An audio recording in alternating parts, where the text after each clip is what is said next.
Hello, this is Dr. Harriet Fraud bringing you the podcast Capitalism Hits Home, about the mutual shaping of capitalism, our political and economic system, and the ways we live and relate to each other personally.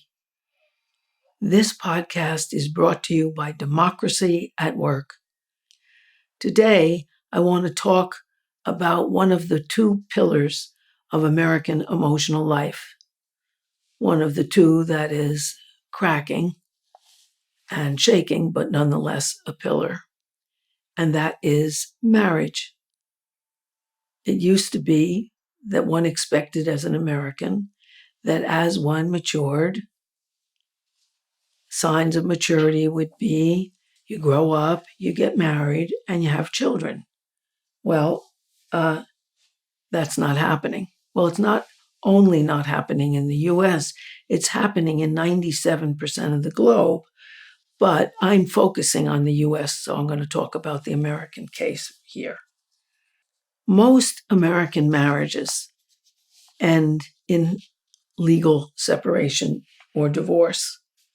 According to the American Psychology Association, between 35 and 50% of first marriages, 60% of second marriages, and 73% of third marriages will end in legal separation or divorce.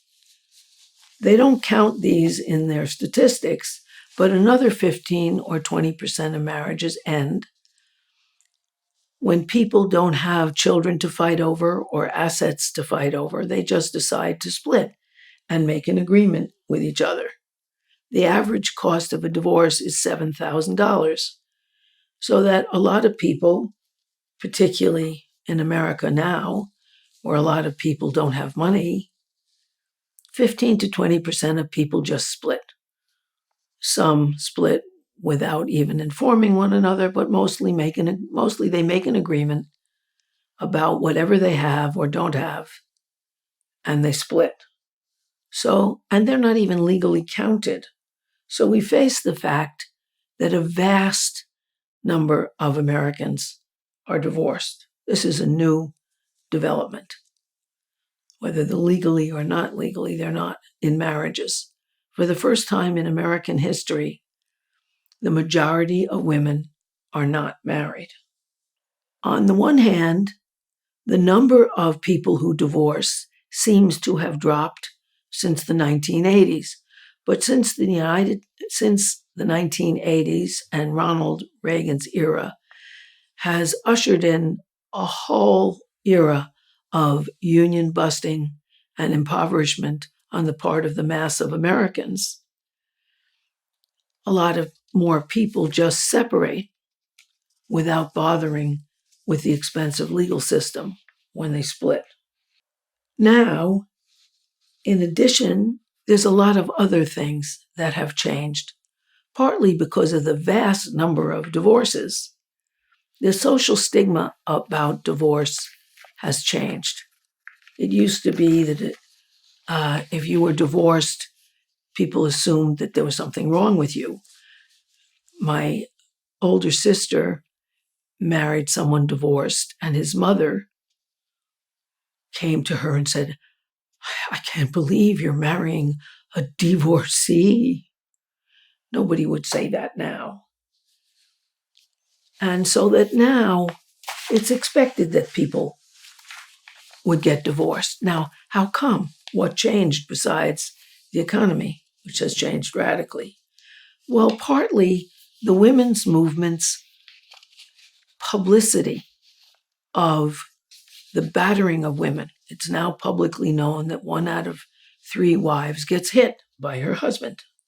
And they're setting up battered women's shelters, which then were sometimes financed by the state and the city, are a presence in our lives. Women are no longer expected to endure abusive marriages. The presidential candidate, Trump's vice president, does extol remaining in abusive marriages. He describes his grandparents' marriage as the most wonderful thing in the world. His grandmother married at 13 because she was pregnant with her 16-year-old boyfriend, and they had a highly abusive marriage. One point she lit him on fire because he was an abusive alcoholic, she was an abusive sober person, and they were constantly fighting.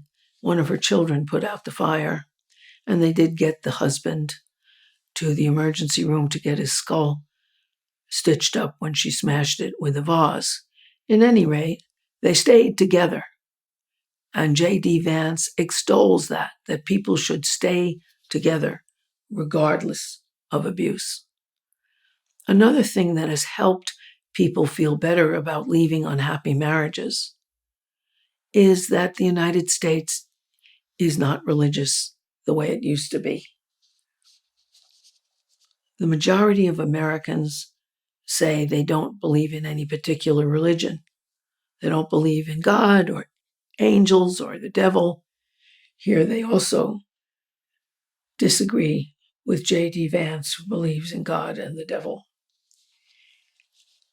And the majority say the religion is not all that important a factor in their lives. That's a big change because all the dominant religions, whether Muslim or Christian or Jewish, Orthodox Jewish, believe that women should be in charge of the home and that men should dominate women. In fact, the Southern Baptist religion, which is part of the Baptist religion, it's the part that separated from the Northern Baptists during the Civil War because the Southern Baptists believed in slavery and the Northern Baptists didn't.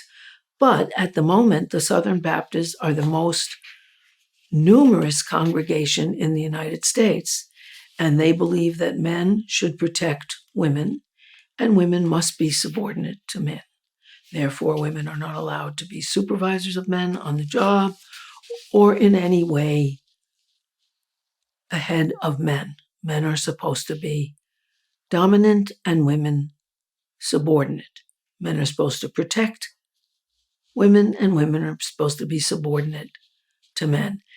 And the Baptist Convention on Men and Women, which states that, stated it in 2020 and restated it this year so that it is the accepted doctrine. Another reason is that the economy here has shifted drastically. Between 1820 and 1970, or between 1970 and 75, each generation of Americans, and they were overwhelmingly white Americans till 1970, 87% of America was white, and that has changed. But for all those 150 years, there was an increase in wages, fought for and often died for by unions. But there was a steady, occasional dip, but more or less steady increase in Americans' incomes as America became a manufacturing giant in the world, expanding within this country. At that point, white American men got family wages, enough of a wage to support a dependent wife and children. Minority men never got the family wage. They never got enough to support their wives and children who had to work outside the home as well as within it. By the mid-1970s, capitalist corporations were benefited. They had fast jet travel. They had computers and faxes and other machinery that would allow them to run a business from the United States, even if that business was in China or India or Pakistan or Bangladesh. And American capitalists took advantage of the opportunity to make even more profit by outsourcing their manufacturing overseas. For example, China has the best paid workers now. Now they get over $3 an hour, $3 to $5 an hour. United States, the average salary is $28 an hour. Quite a big difference. Plus, and Pakistan, India, Bangladesh, they all get even less. Pakistan workers get barely over $1 an hour, and none of them have the same ecological protections or benefits that workers fought and died for in the United States. Therefore, capitalists could make so much more money, which they made that money, brought it back to the United States, and bought our political system, where money talks loudly and creates the best democracy money can buy. I should say parenthetically that the last presidential election cost $14.4 billion in ads, appearances, and so on. Well, what has happened is that white men have become immiserated. It's one of the reasons they fuel Trump's rise, because they blame their immiseration not on the capitalists who took away their jobs, but on migrants, women, and people of color. At any rate, they became immiserated. And their wives, white women, had to join their black sisters and other minority sisters in the workplace outside of the home and began to rebel. The women's movement helped them in that rebellion. They no longer wanted to work outside the home and then come home and do all the work in the home, the cooking, the cleaning, the caring for children, the connecting and social caring, the emotional and sexual caring for their husbands. It was just too much. And women rebelled, which is one of the reasons that the old stereotype of the woman dragging the man to the altar no longer exists.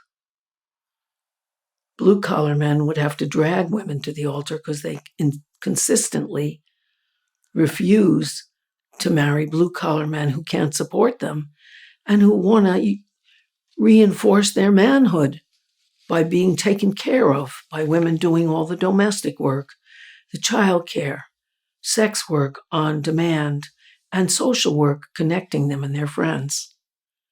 Women are rebelling. That's why 70% of the divorces, and those are formal legal divorces, not just leaving, are initiated by women. For these reasons, traditional marriage with a wage-earning male and a subordinate woman who does the housework and the child care and the social work is broken. And yet it was a pillar of support, particularly for men. Women have almost always gotten their emotional needs, their needs for intimacy and emotional friendship, from other women, and from children sometimes. Whereas men found it only manly to get that support from a sexual partner, a woman, because sex is the one need that men are allowed to champion. Whereas women are more allowed to be lonely, to be hurt, to be sad, to want connection.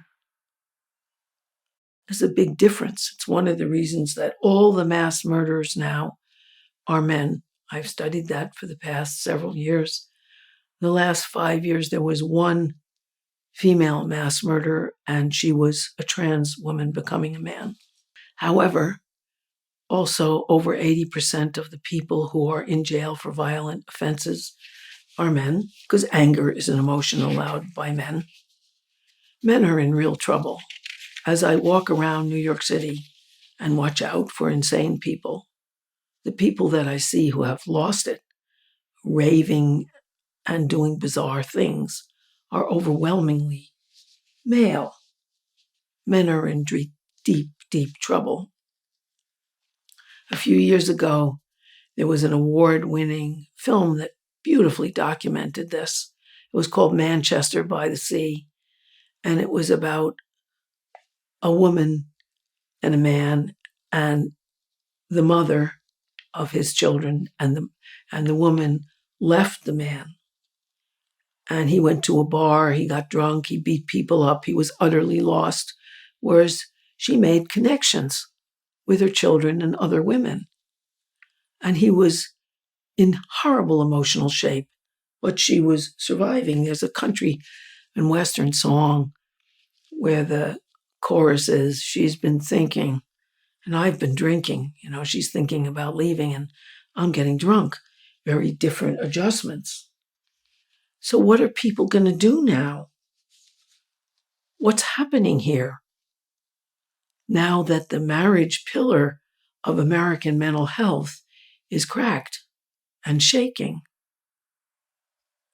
and that men are much more lost without their wives. Men are more dependent than women in general. They depend on women for emotional care and physical care. If you go into a male dormitory, their rooms are littered with pizza boxes and mess, whereas the women's dorms are much more orderly. It's the same with young people's apartments. Because women take care of themselves and their physical space, and men have not learned, by and large, that that is their responsibility to take care of vulnerable people and their own environment. So how can we heal? How can we now grow? How can Americans' emotional lives be replenished? Well, one way that that's happening now is through unions, which are a really progressive force where men and women and people of all ethnicities and colors get together and work together and picket together and plan together and form bonds based on their sense of justice and fairness and their rights as people. And that is increasing, even though union membership is not as high as it was in the 50s. I live in New York City. Last year alone, 14,000 nurses were on strike, and they won, because the nurses' union is a very powerful union, and the bonds among them are strong. I have clients who are nurses who are really sustained by their friends in the union. Last year, 400,000 United Auto Workers joined in the strike of the UAW, United Auto Workers, and they won. And their leader, Sean Fain, talked about how by 2028 we should have a general strike because we're all in this together and we need each other. And that's what makes us strong. The nurses' union has backed that, said the same thing, as has Sarah Nelson of the flight attendants union. Also, more and more people are joining left political movements. Young people are joining protests against the genocide funded by the United States, the genocide in Israel. The Black Lives Matter protests grow and increase as people unite around racial justice. The LGBTQIA, alternative sexualities groups are uniting, as are the climate activists. Around the world, where there has been a unity of all these groups, they win. In France, the new progressive front, the new left progressive front movement, won the last election that we all learned in our newspapers the fascists were going to win. No, most people voted for the left Popular Front, the same collection of climate activists, racial activists, sexual activists, and protesters that united together with feminist activists and won. And the same thing happened in the last few years in Colombia, in South America, and in Chile, and for abortion rights in Mexico and in Ireland, places that had been strictly Catholic and outlawed abortion before. So marriage is dying, but people don't have to be alone and shaken and unstable and emotionally wrecked without marriage partners, because the left can provide alternatives for bonding that's very important. And I think the right wing does too. Trump's fanatical followers saluting in unison, sort of like the Nazis did, have a sense of fellowship. They go to his rallies, they wear the same MAGA hats and shirts and shout in unison because they desperately need to connect. And they are the forgotten white men who have been most left out by the recent developments of capitalists outsourcing their jobs and lowering their wages. My next podcast will touch another part of the disintegrating family scene in the United States, and that's children, because we do need other social supports right now. Thank you, and goodbye for now.